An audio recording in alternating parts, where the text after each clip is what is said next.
Alright, what's up mga legends? Another day, another gameplay na naman tayo mga tol. At ngayon mga tol, kung napapansin nyo, nasa Roblox na naman tayo dahil yung nakaraang vlog natin talagang ang daming nakapanood nun.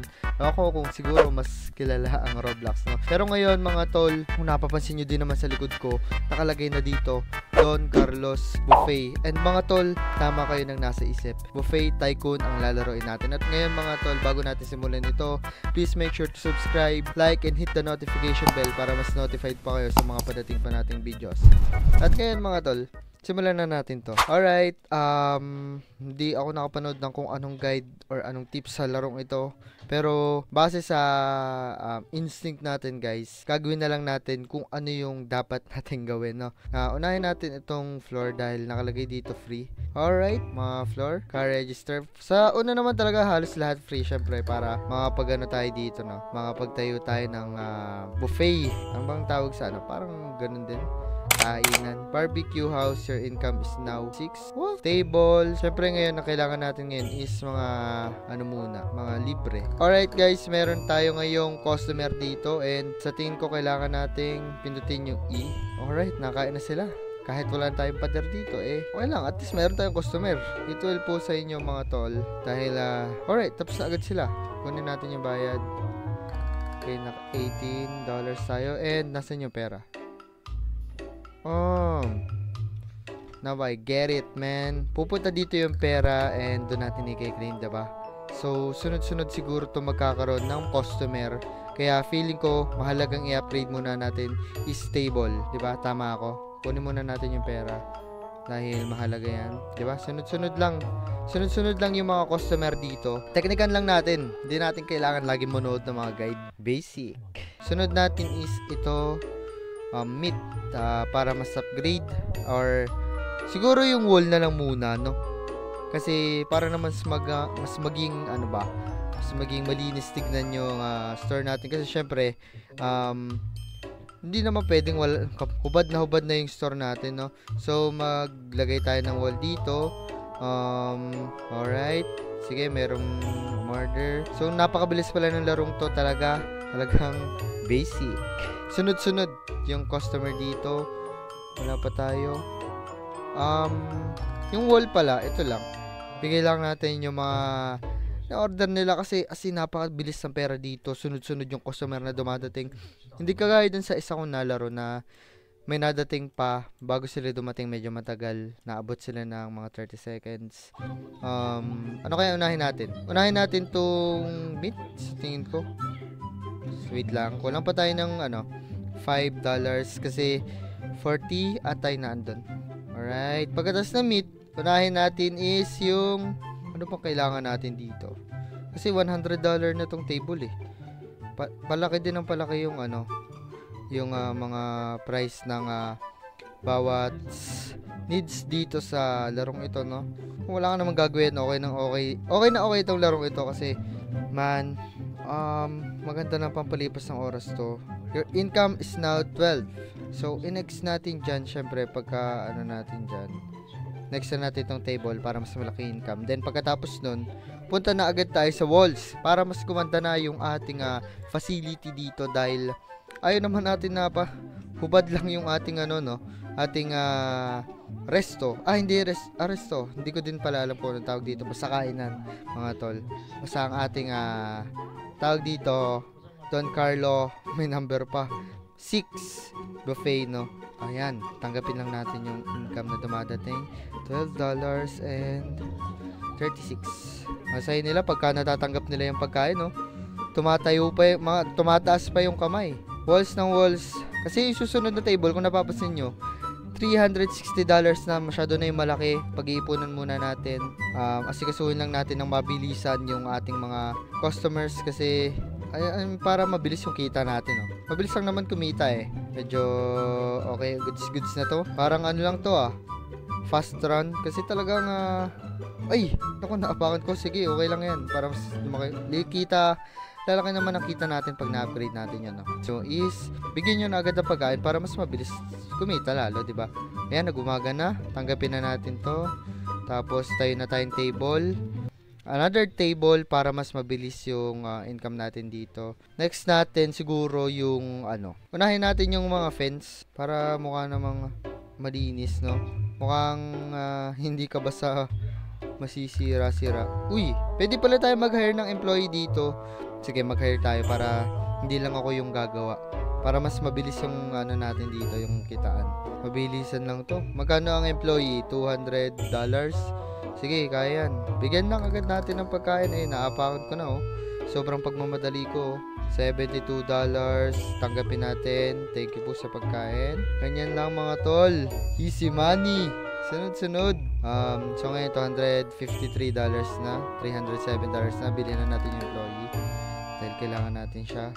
Nice. Ganyan lang. Oh, nice. Sige. Tutulungan na kita dahil hindi mo pa naman kaya mag-isa. Ang gagawin ko na lang, magpaganda, plantito ka. Okay. Tanggapin mo to. Ako, agawan ko na yun kasi nahihirapan yung ating employee Masyado siyang baguhan pa. Okay, next natin is kailangan natin yung panibago. This. Pili ko yan, ice cream nga, di ba? Mali lang yung spelling. Or ganun ba talaga ata? Siguro. Alright, 186. Kailangan natin panibagong table. Tagal naman itong kumilos, oh. Hindi pa nakakasabay yung ating bagong employee. Hindi pa. $50 table. Alright. Parang tayo magiging cashier na lang pala dito. Pero hindi natin hayaan kasi masyado pa mabagal yung natin, employee. Ayun, no? Beginner pa. So, mga tol, tanggapin na natin to. And hala. Gawa tayo ng panibagong wall para naman may protection. Fence. 35, sige. Plantito ka. Magtanim ka diyan. Oh, sige. Alright. Madalaki na yung pinepera natin, oh. Another wall. Para naman yun, 'di ba? Meron na tayong meron na tayong pundasyon talaga. Nag-uusap-usap pa siguro sila kaya natango-tango pa. Masarap naman yung dito. Syempre, kailangan lang natin i-upgrade yung mismong natin kain wall, another wall para mas So feeling ko yung mga bakanting to is tuwan pa na allotted space para sa mga pintuan, no? Dahil siguro meron pa diyan sa loob. Yan nga, ito nga itong parang itong rectangular na mahaba, basta yan is feeling ko yan yung parang diyan ka nag-o-order pero mamaya na natin abalahin yan, man. Maglinis muna tayo dahil talagang hirap pa ang ating tauhan. $264 man. Uy, galit na galit ka naman, boss. Kalma. Grabe ka naman. Sige, pagtayo pa tayo ng mall, maging muna tayo dito, magpaka tayo sa wall kasi mahalaga yung wall paano kung bumagyo.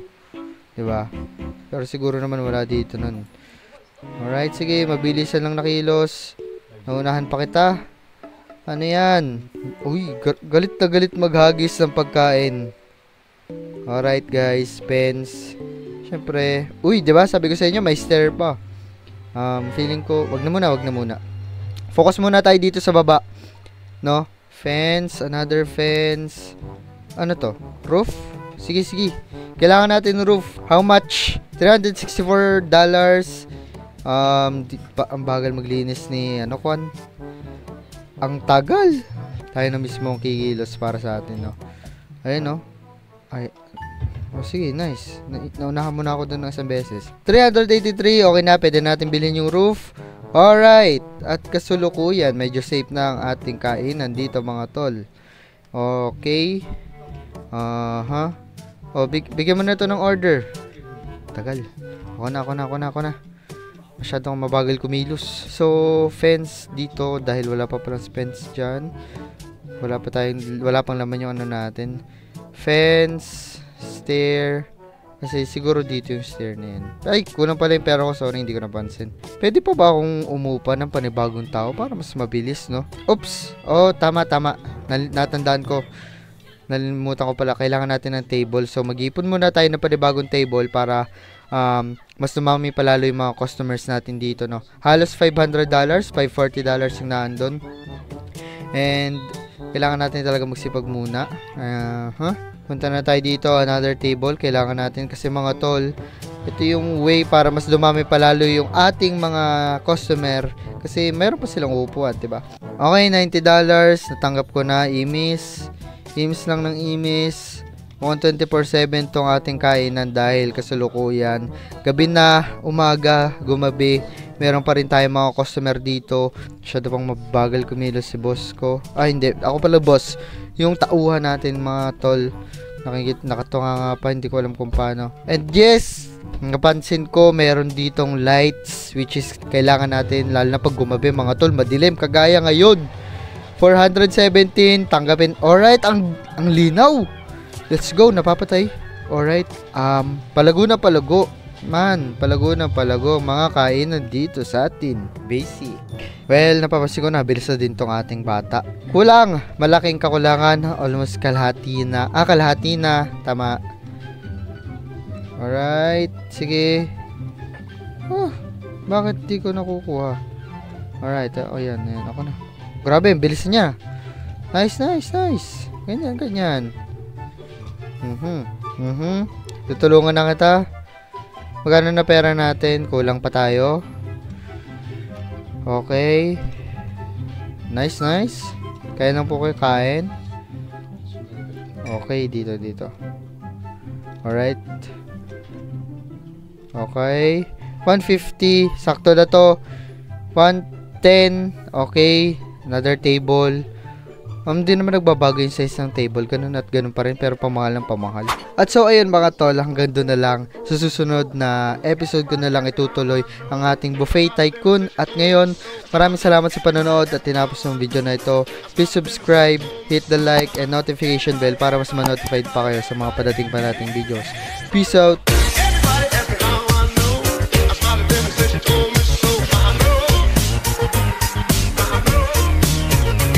Basic.